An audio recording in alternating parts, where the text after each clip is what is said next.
the way I describe the Chinese economy and the fundamental problem to me is that we have an economy where the savings rate is over 40%.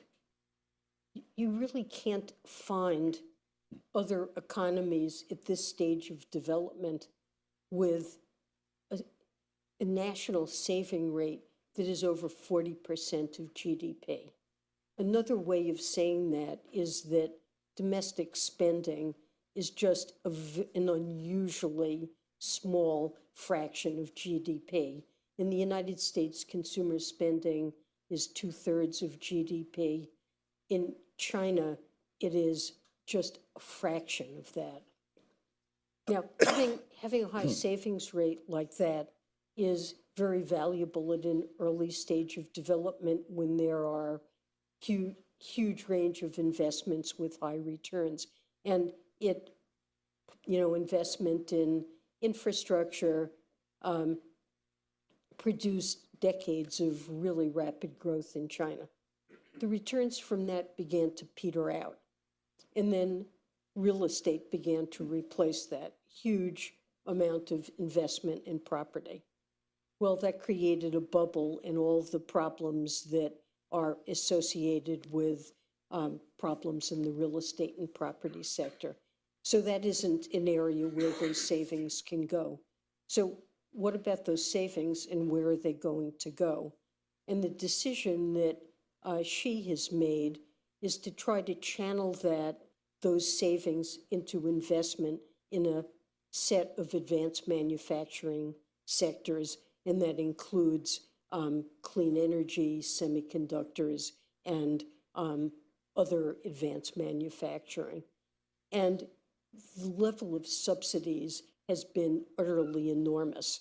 And every province in China competes to try to do more to invest in these sectors. So the level of subsidization is utterly enormous. There are many profit-losing firms that are kept in existence. And so there is a gigantic amount of overcapacity that is threatening our own attempts to build in these areas.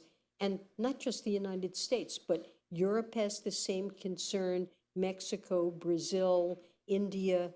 There are developing countries that are also seeing global markets just flooded with goods that none of us can compete with on normal commercial terms. And so this is a concern. Discussions we've had with our partners, there is a great deal of concern about this around the world. The natural strategy, and this is what economists have said for a very long time about China, is they need to boost consumer spending. And that not by having one-time rebate checks, but by having a larger share of Chinese income go to households or reducing household saving by building a stronger safety net.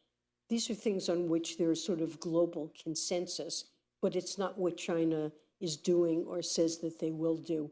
So it's the China sort of macro situation with a decision to target certain sectors and subsidize investment to the point of global overcapacity that's really of concern to us. You mentioned the announcements. We haven't really seen meaningful figures yet. I think we have to wait to see what this is going to amount to.